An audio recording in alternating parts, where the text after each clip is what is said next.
Amen. De tout ce que nous pouvons faire à l'église, si les âmes ne sont pas gagnées, nous n'aurions rien fait. Yes, c'est vrai. La Bible dit alors même que vous serez en train de faire des miracles. Si l'amour n'est pas en vous. Or, il n'y a pas de plus grand amour que de donner sa vie pour les autres. Et c'est ce que Jésus a fait. La conversion d'une âme, c'est le signe de l'amour de Dieu pour cette personne. Amen. Car Dieu a tant aimé le monde qu'il a donné son Fils unique, afin que quiconque croit en lui ne périsse point, mais qu'il ait la vie éternelle. Vous imaginez, s'ils devaient mourir aujourd'hui, ils iraient où? Mais par ces gestes, qui quand tu n'as pas les yeux de l'esprit peuvent paraître inutiles, ils ont sauvé leur vie, leur famille. Nous sommes tous passés par là, bien-aimés. Voilà ce que Dieu a fait de nous. Amen. Amen. Nous prenons nos Bibles dans le livre de Genèse au chapitre 40. Genèse chapitre 40. Faisons-le rapidement parce que c'est une longue lecture et nous avons beaucoup de choses à dire. Amen. Amen. Est-ce que quelqu'un est dans la joie d'être ici? Amen. Est-ce que quelqu'un est véritablement dans la joie d'être ici? Amen. Que le nom du Seigneur soit béni. Allons-y tous ensemble. J'aime toujours qu'on lise ensemble. Genèse chapitre 40 à partir du premier verset. Allons-y. Que quelqu'un élève sa voix et commence la lecture. Allons-y. Après ces choses, Oui. la droite et les chansons et le panetier du roi d'Égypte. Lisons tous ensemble. Que chacun lise s'il vous plaît. Après ces choses, Oui.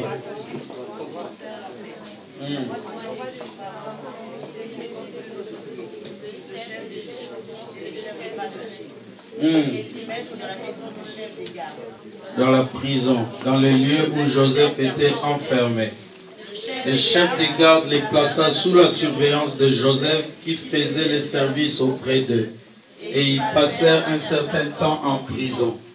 Pendant une nuit, les chansons et les panetiers du roi d'Égypte, qui étaient enfermés dans la prison, eurent tous les deux un songe. Chacun le sien. Oui, comme ça. Pour recevoir une explication distincte. Voilà. Joseph étant venu le matin vers eux, les regarda. Et voici, ils étaient tristes. Alors il questionna les officiers de Pharaon qui étaient avec lui dans la prison. Et il leur dit, pourquoi avez-vous mon mauvais visage aujourd'hui? Ils leur répondirent, nous avons eu un songe et il n'y a personne pour l'expliquer. Joseph leur dit, n'est-ce pas à Dieu qu'appartiennent les explications? Racontez-moi donc votre songe. Les chefs des chansons racontèrent leur songe à Joseph et lui dit, dans mon songe, voici il y avait un cerf devant moi. Ce cerf avait droit sa main. Quand il poussait sa sœur, c'était le pas et ses grâces étaient la coupe de Pharaon dans ma main, je pris les raisins. Je l'ai pressé dans la coupe de Pharaon et j'ai mis la coupe dans la main de Pharaon. Joseph lui dit, en voici l'explication. Les 3 serpents sont 3 jours. Encore 3 jours et Pharaon levera la tête et te rétablira dans ta charge. Tu lui mettras la coupe dans la main de Pharaon, comme je l'avais l'habitude lorsque j'étais dans les chameaux. Il ne viendra pas de moi, comme ce sera de l'autre, et montre que je te prie de la dernière. Parle en ma faveur à Pharaon, et moi comment sortir de ses eaux. Car j'ai Pharaon enlèvera la tête et le dessus de toi. Tu dois prendre un bois et tu dois m'asseoir sur ta chaise. Le 3e jour, le jour de la naissance de Pharaon, il fit un festin à tous ses serviteurs et il éleva la tête des chefs des chansons, la tête du chef des panetiers au milieu de ses serviteurs.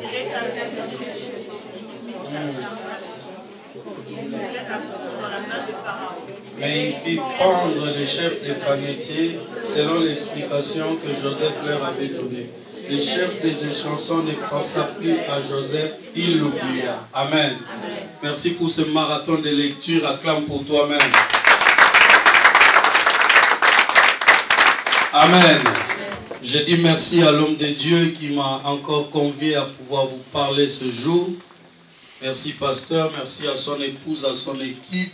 Je salue les hommes de Dieu qui sont dans la salle, leur épouse. Je salue tout un chacun d'entre vous au nom du Seigneur Jésus-Christ.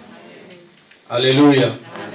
Bien-aimés, nous allons peut-être pour ce dimanche donner encore une clé en ce qui concerne les transferts ciel-terre. Amen.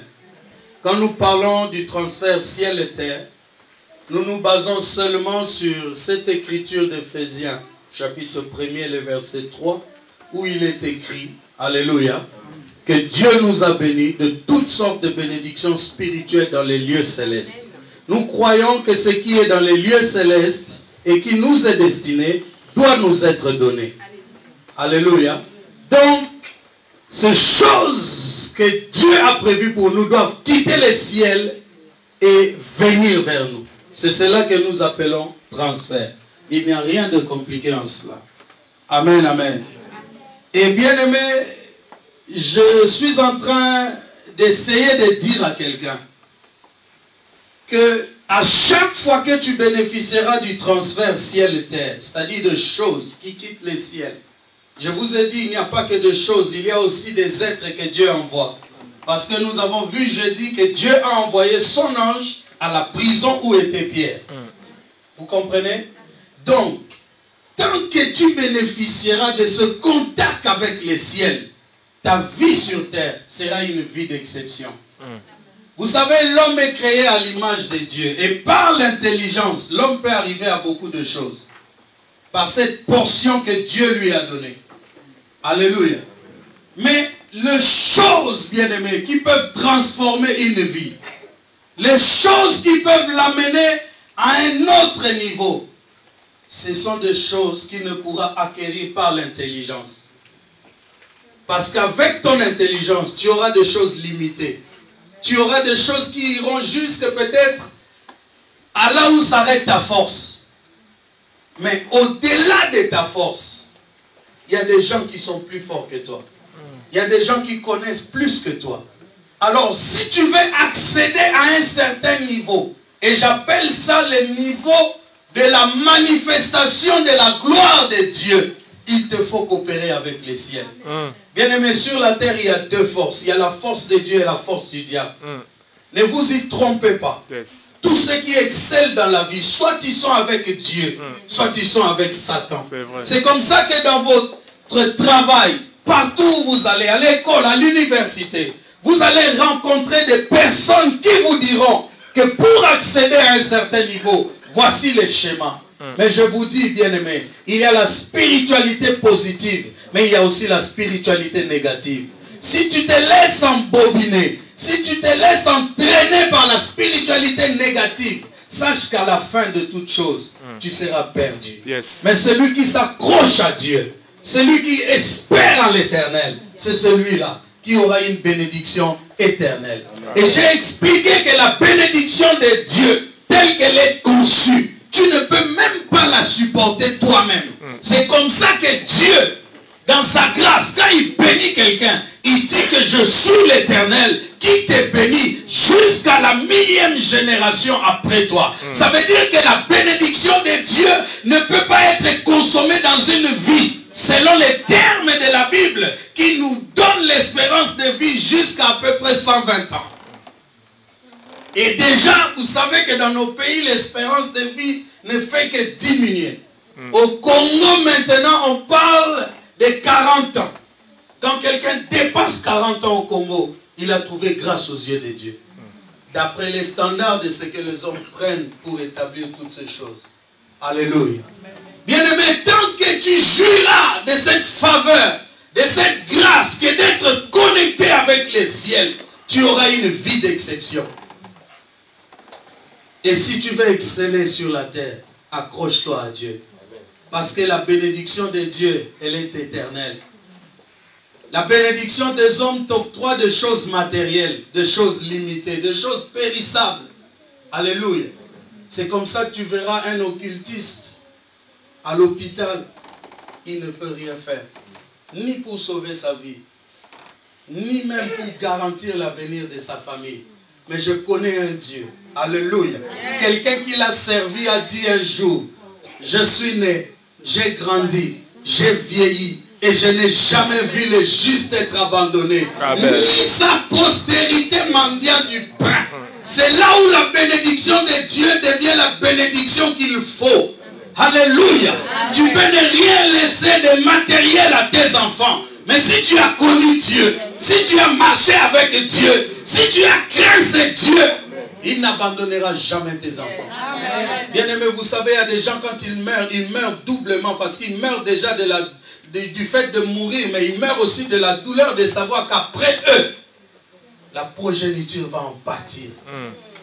Mais avec Dieu, tu peux être sauvé de ces choses. C'est comme ça que vous voyez Jacob. Alléluia. Yes. Le jour où il rencontre Dieu, la Bible dit qu'il les saisit. Il lui dit, je ne te laisserai pas partir que tu ne m'aies béni. Mais cet homme qui parle comme ça, il venait de quitter Laban avec une grande bénédiction. Ça veut dire que sur le plan matériel, il était béni. Mais quand il rencontre Dieu, il dit, je ne te laisserai pas partir que tu ne m'aies béni. Ça veut dire que Jacob avait compris que tout ce que j'ai est matériel, est périssable. Mais celui que j'ai rencontré, alléluia, je parle de celui que j'ai rencontré. Je parle de celui qui est devant moi. Il est capable de me donner ce que la chair ne peut pas me donner. Et c'est comme ça tu verras, lorsque son père Isaac l'a béni, il lui a dit, sois béni, profite de la graisse de la terre et des brebis, des troupeaux. Alléluia. Mais il a laissé son nom Jacob, qui veut dire usurpateur et voleur. Mais lorsque l'Éternel les bénit, écoute la bénédiction de Dieu. Il dit, comment t'appelles-tu? Bien-aimé, c'est Dieu qui sait ce qu'il te faut. Jacob n'avait plus besoin de bénédiction matérielle. Il avait besoin de changer de vie. Et celui qui peut changer la vie d'une personne, c'est l'Éternel Dieu. Il lui dit, comment t'appelles-tu? Il dit, je m'appelle voleur. Dis à ton voisin, quand je dis comment t'appelles-tu, dis à ton voisin voleur. Comment t'appelles-tu? Comment t'appelles-tu? Comment t'appelles-tu? Son papa l'a béni, il l'a laissé voleur. Mais quand il a rencontré Dieu, Dieu lui dit, tu ne t'appelleras plus voleur, mais tu t'appelleras Israël. Je suis heureux de dire à quelqu'un, ton nom est changé ce matin. Je dis que ton nom est changé ce matin. Si à Paris on te connaissait comme une prostituée, j'ai une bonne nouvelle pour tous tes ennemis. J'ai une bonne nouvelle pour tous tes détracteurs. Celui qui t'a créé, je parle de celui qui t'a créé. Il déclare au nom de Jésus que tu ne t'appelleras plus voleur. Il lui dit, mais tu es Israël. Celui qui a combattu avec Dieu et qui a combattu avec les hommes et qui est sorti vainqueur. C'est comme ça que vous voyez quand Jacob doit rencontrer Ésaü. Les gens pensent qu'il y aura bagarre entre Jacob et Ésaü. Il ne peut pas y avoir bagarre entre Jacob et Ésaü. Parce que Jacob n'est plus Jacob. La Bible dit que leurs serviteurs se préparaient déjà à la guerre. Mais ce qu'ils ne savaient pas, c'est que Ésaü, il ne rencontrait plus Jacob. Il rencontrait Israël. En le voyant, il ne voyait plus un voleur. Il voyait celui qui marche avec la faveur de Dieu. Bien-aimé, je suis en train de dire que même ceux qui pensaient que le jour où vous allez encore vous voir, ils vont te battre ou ils vont te diminuer ou ils vont te faire souffrir, ils vont se rendre compte que tu portes maintenant les marques de Dieu. Je suis en train de dire qu'ils vont se rendre compte que ton visage commence à rayonner de la gloire de Dieu. Je suis en train de dire au nom de Jésus. C'est pourquoi fais attention. Après le culte d'aujourd'hui, si les anciens qui t'avaient abandonné là commencent à appeler comme pour dire qu'ils s'étaient trompés, commence à faire attention. Ils sont seulement en train de sentir déjà de là où ils sont que quelque chose a changé dans ta vie. Ne leur donne pas une chance, car l'Éternel enverra une nouvelle personne pour toi. Si tu n'as pas connu ma valeur à la Genèse, ne viens pas la reconnaître à l'Apocalypse. La Bible dit, celui qui tiendra jusqu'à la fin aura la couronne. Je ne peux pas changer d'épouse pour prendre quelqu'un qui n'a pas partagé mes humiliations. C'est celle qui a partagé mes humiliations qui jouira de la gloire que Dieu donnera dans ma vie.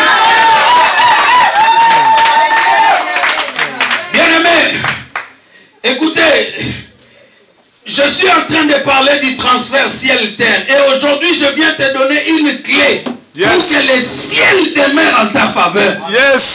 Il faut que Dieu soit reconnu comme ta source. Et que tout le reste ne soit que des ressources.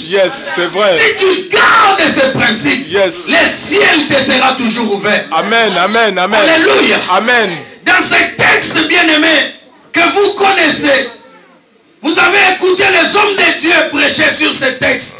Nous allons aussi essayer de dire quelque chose. Alléluia. Amen. Écoute, l'histoire commence en nous disant qu'il y avait deux personnages, les chansons et les panetiers. La Bible dit qu'ils offensèrent leur maître. Alléluia. Amen. Ils ont offensé leur maître. Mais le maître les fit jeter en prison. Vous comprenez cela? Bien-aimés, ces personnages, la Bible les appelle chefs des échansons et chefs des panetiers. Pour devenir chef, il faut un cursus. On ne devient pas chef du jour au lendemain. Ça veut dire que c'était des hommes d'une certaine importance pour Pharaon. Mais le jour où ils commettent ce que Pharaon estime être anormal, bien aimé, il les jette en prison. Le monde peut t'accueillir, le monde peut t'agréer, mais ce même monde va te rejeter un jour. Tous ceux qui se confient dans la chair. Amen. Parce que ces gens, pour devenir chefs, ils ont montré de la loyauté pour Pharaon. Ils ont été là dans l'abnégation, en train de servir ses maîtres. Mais le jour où ils commettent une erreur, Pharaon les jette en prison. C'est l'aspect même du monde. C'est l'image du monde qui nous rejette, bien-aimés. Tu peux beau servir le monde, la chair. Mais le jour où le monde décidera de te rejeter, tu ne te reconnaîtras même pas. Tu vas chercher les gens qui t'acclamaient, tu ne vas pas les trouver. Bien-aimés, faites toutes choses convaincus par l'esprit. C'est vrai. Ne vivez pas selon la chair. Vous allez vous faire mal. Amen. Parce qu'il n'y a rien de plus décevant qu'une personne à qui tu as tout donné, qui te tourne le dos. Mais si tu l'avais donné comme pour les gagner, tu vas souffrir doublement. C'est vrai. Jeune fille, laissez que les hommes vous aiment par l'amour vrai. C'est vrai. Ne forcez pas les choses. Amen. Amen. Que le ciel témoigne de vous. C'est vrai. Que le ciel vous soit favorable. Amen. Ce n'est pas à coup de cadeaux qu'on gagne le cœur d'un homme. Amen. Alléluia. Amen. Mais c'est lorsque l'Éternel touche le cœur de quelqu'un. Pour toi. Bien-aimé, quand Dieu touche quelqu'un pour toi, c'est vrai, il va ignorer tous tes défauts. Que le ciel s'ouvre pour quelqu'un qui comprend aujourd'hui. Ils étaient chefs, mais ils les jettent en prison. Là, je ne suis qu'en train de décortiquer les textes. Je n'ai pas encore libéré le message. Alléluia. La Bible dit, pendant une même nuit, ils ont tous les deux eu un songe. Bien-aimés, on peut fréquenter la même église. On peut dormir sur le même lit. On n'aura pas les mêmes songes. La Bible dit, chacun a eu un songe pouvant recevoir une explication distincte. Faites très attention. C'est pourquoi je dis toujours, le fait d'être à l'église, ce n'est pas déjà ça qui vous sauve. C'est un premier pas. Mais encore ici, il faut écouter. Mettre en pratique ce qu'on prêche. C'est comme ça que même à l'église, nous recevons le même message. Mais nous voyons différentes vies. Il y en a qui craignent Dieu, il y en a qui ne le craignent pas. Il y en a même qui ont mis du temps à l'église qui ne démontre aucun don spirituel. Mais quand quelqu'un vient aujourd'hui, il est accroché à Dieu, il démontre cela. Et ça fait encore des jaloux. Yes. Amen. C'est ça la chair. Amen. Ils ont tous deux eu un même songe. Mais quand Joseph vient, il y a quelque chose qui me touche profondément. Il leur dit, n'est-ce pas à Dieu d'expliquer les songes? Il dit ça, mais après il dit, racontez-moi votre songe. Est-il Dieu? Pourquoi on doit lui raconter ça? Il dit, n'est-ce pas à Dieu de donner l'explication? Après il dit, racontez-moi cela. Ça veut dire que Joseph sait que Dieu est en lui. L'explication dont ces gens ont besoin, il peut leur accorder. Mais pourquoi? Parce qu'il jouit du transfert ciel et terre. Amen. Joseph est capable d'écouter le ciel. Amen. Joseph est capable d'écouter Dieu lui dire, dis-leur ceci. Bien-aimé, le transfert ciel-terre va manifester des capacités en toi qu'à la normale tu n'as pas. Quand tu écoutes le ciel, ta vie va être une vie d'exception. Dieu va prendre ta vie d'humain, en faire une vie glorieuse. Alléluia. Qui va toujours étonner les gens. Amen. Et ces gens lui donnent le récit du songe. Il donne l'explication. Il dit à l'un, dans 3 jours, tu seras rétabli dans ta fonction. Mais écoute, la Bible dit encore, le chef des panetiers, voyant que Joseph avait donné une explication favorable, il prend son courage pour raconter aussi. Non, ce n'est pas parce que une explication favorable m'est donnée qu'elle te sera forcément donnée. Tout dépend de la source. Là où tu tiens Dieu, et nous allons l'étudier. Qu'est-ce qui a fait la différence entre les panetiers et les chansons? Bien aimé, tu liras toute la Bible, tu la retourneras, tu ne l'auras pas. Si le ciel ne t'en donne pas la révélation. C'est vrai.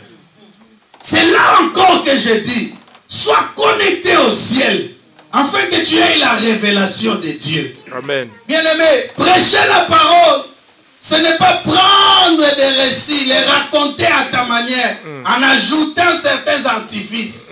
Prêcher la parole, c'est ressortir la pensée de Dieu. Amen. Et pour y arriver, tu dois être en intimité avec Dieu. Merci, Amen. Cherchez cette intimité, bien-aimé. Cherchez Dieu la nuit, le jour. Cherchez-le pendant qu'il se trouve. Et vous bénéficierez de ce que Dieu peut donner. Amen. Alléluia. Amen. Il voit que l'explication est favorable. Il dit, donc moi aussi, comme il y a aussi 3 choses dans mon songe, moi aussi je serai sauvé. Mais il a été étonné de l'explication. Joseph lui dit, dans 3 jours, Pharaon va t'ôter la tête. Et les oiseaux du ciel viendront manger ta chair.